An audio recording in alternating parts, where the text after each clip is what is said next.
Bom, então vamos lá. Quero começar falando primeiramente sobre o Daniel Júnior aqui com vocês. Vou deixar essa informação lá do Globo Esporte. Valeu demais aí também ao portal Blog da Raposa, onde o Vitória vai ter que pagar algo próximo de $500 mil, em torno de R$2,5 milhões de reais, para ficar com o Daniel Júnior. O Vitória comprou 60% dos direitos econômicos e assinou o contrato com o Daniel Júnior até 2026. Eu achei até curto esse contrato, tá? E o Cruzeiro, lembrando, ficou ainda com 10% de uma negociação futura e o Palmeiras 30%.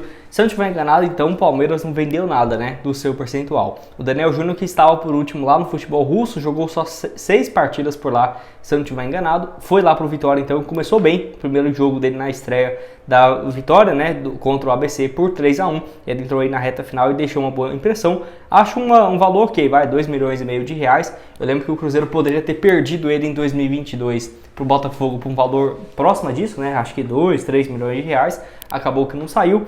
E pelo vai e vem, se ele realmente não tivesse espaço aqui no Cruzeiro, pelo menos foi um valor considerável. Vale lembrar que o Cruzeiro mantendo 10% ainda, né, pode até ganhar alguma coisa no longo prazo, porque é um atleta com muito potencial, tem apenas 22 anos de idade, o Vitória jogando na Série A, pode ser que se destaque, né, e o Cruzeiro consiga também uma fatia relevante dessa sua contratação.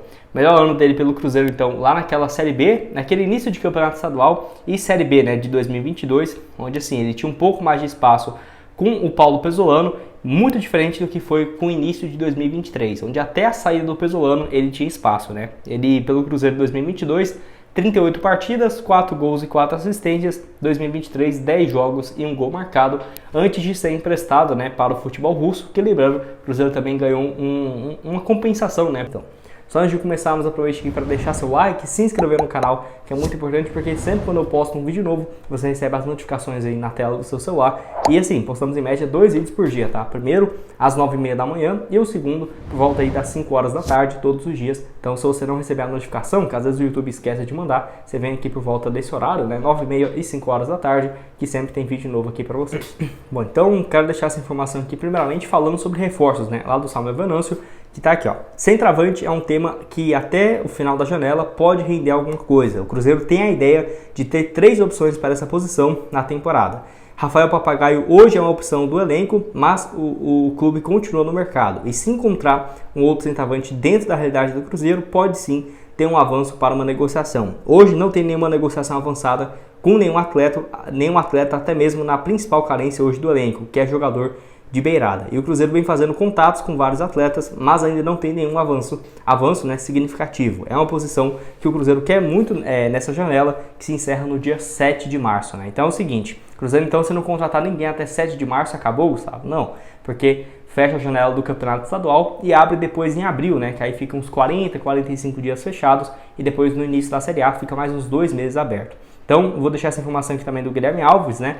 O Cruzeiro segue sim no mercado e quer ao menos mais um reforço, mas pelo que eu apurei, no momento não há nada avançado. A tônica é ter cautela para achar a melhor opção, né? E ele ainda completa. Sobre reforços de peso, uma fonte foi bem clara, né? Só em situações extraordinárias e sem extrapolar. Então, realmente não acho que o Cruzeiro vai trazer um centroavante de peso, um cara para ganhar 1 milhão por mês. Eu acho muito difícil disso acontecer. E eu diria que, no melhor dos cenários, o Cruzeiro, daqui para o início da Série A, deve ter de 3 a 4 reforços. Eu acredito mais em 3, ser um centroavante, mais um ponta, e aí eu não ficaria surpreso se chegasse ou um atleta para o meio de campo, um meia, por exemplo, ou um meio-campista central que pode fazer essas duas funções, porque até mesmo com avanço, né, com o Cifuentes, o Cruzeiro ainda tinha interesse no Emmanuel Martinez, então não acho que o Cruzeiro ainda já se quietou em relação a essa posição.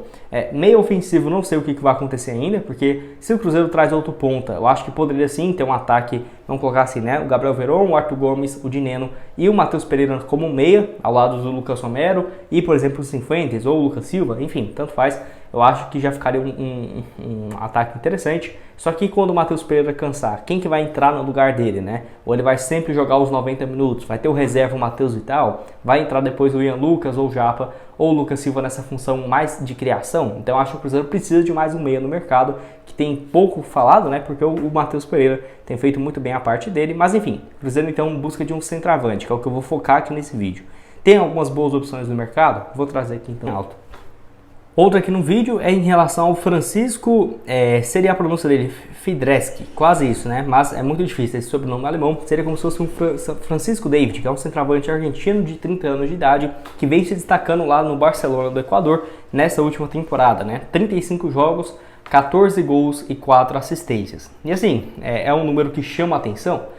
Não é 35 jogos e 26 gols, né? 14 gols marcados nessa última temporada. Que lembrando, o Mastriani, antes de vir para o América, jogava no Barcelona do Equador e fez 11 gols em uma temporada, depois fez mais 4 antes de vir para o futebol brasileiro, né? Então ele foi um reserva, um substituto, melhor dizendo, do Mastriani, e tem dado muito certo pelo Barcelona até aqui. Lembrando que ele jogou os últimos 2 anos no futebol equatoriano, os últimos 3, né? 2 últimos anos pelo Aucas, 30 gols em 59 partidas, ótimo desempenho. Jogou também em outra equipe lá, a LDU do Equador, 13 gols em 28 jogos, então vive uma fase muito boa, né? Com uma média de 15, 14 gols por ano há 4 temporadas consecutivas. Tem um valor de mercado bem mais baixo do que as outras opções que o Cruzeiro buscava, está avaliado em 3 milhões e meio, 4 milhões e meio de reais.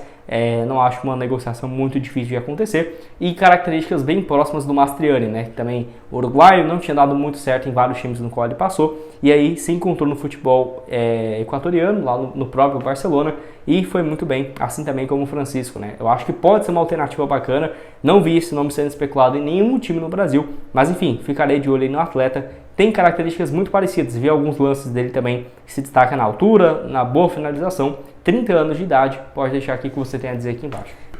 Antes de dar uma sequência aqui no vídeo, tem um recado também da DG Store, loja de camisas esportivas patrocinadora aqui do canal, que tem várias opções, né, de times internacionais, igual vou deixar aqui para vocês, ó, que eu tenho camisas de times na Inglaterra, do futebol alemão, do futebol italiano, que para você garantir a sua com opções a partir de R$90. O link vai estar aqui embaixo na descrição, lá do Instagram deles, tem várias opções de camisas e o catálogo para você dar uma olhada. Lembrando que você falando aqui que veio pelo canal, pelo Cruzeiro News, você ainda ganha 10% de desconto, frete grátis para todo o Brasil, a partir de 2 unidades, né? Seja de camisas, jaquetas, ou por exemplo corta-vento, bermuda, várias opções para vocês. Link da DG Store está aqui embaixo na descrição do vídeo. Bom, então quero falar agora com vocês sobre o Emmanuel Martinez, essa novela envolvendo então o jogador. Vou deixar essa informação aqui, ó, de que o Cruzeiro chegou a fazer uma proposta de 2 milhões e 300 mil dólares, né, para o atleta, para o América, melhor dizendo, que seria 11 milhões e meio de reais. Informação então do Samuel Venâncio. Inclusive tivemos a atualização de que o América ainda não recebeu uma oferta próxima dessa de um time aqui do futebol brasileiro.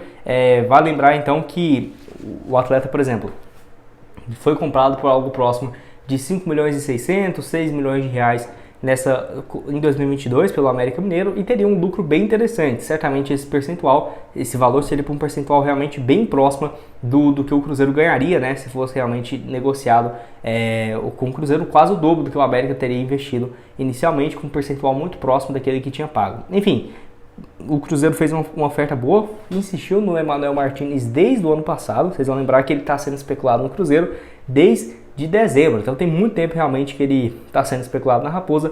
No Cruzeiro, então, ele poderia, na minha opinião, jogar muito bem no meio de campo, um volante pelo lado esquerdo ali, junto com o Marlon. Acho que seria um meio de campo bem bacana, e o Cruzeiro ainda não desistiu da sua contratação, de acordo com o Nicola lá na rádio 98 FM. Então, o Cruzeiro não sei ainda como que ficaria esse meio de campo, se por exemplo tem em mente em deixar um trio, né, no meio de campo com Emmanuel Martinez, Cifuentes e Lucas Romero. Eu acho muito defensivo, ou realmente tem interesse de deixar boas opções no banco, igual o Cifuentes e o Lucas Silva, o Ian Lucas, o Japa. Realmente tem várias opções, fora ainda o Fernando Henrique e o Felipe Machado, né? São várias opções para esse setor.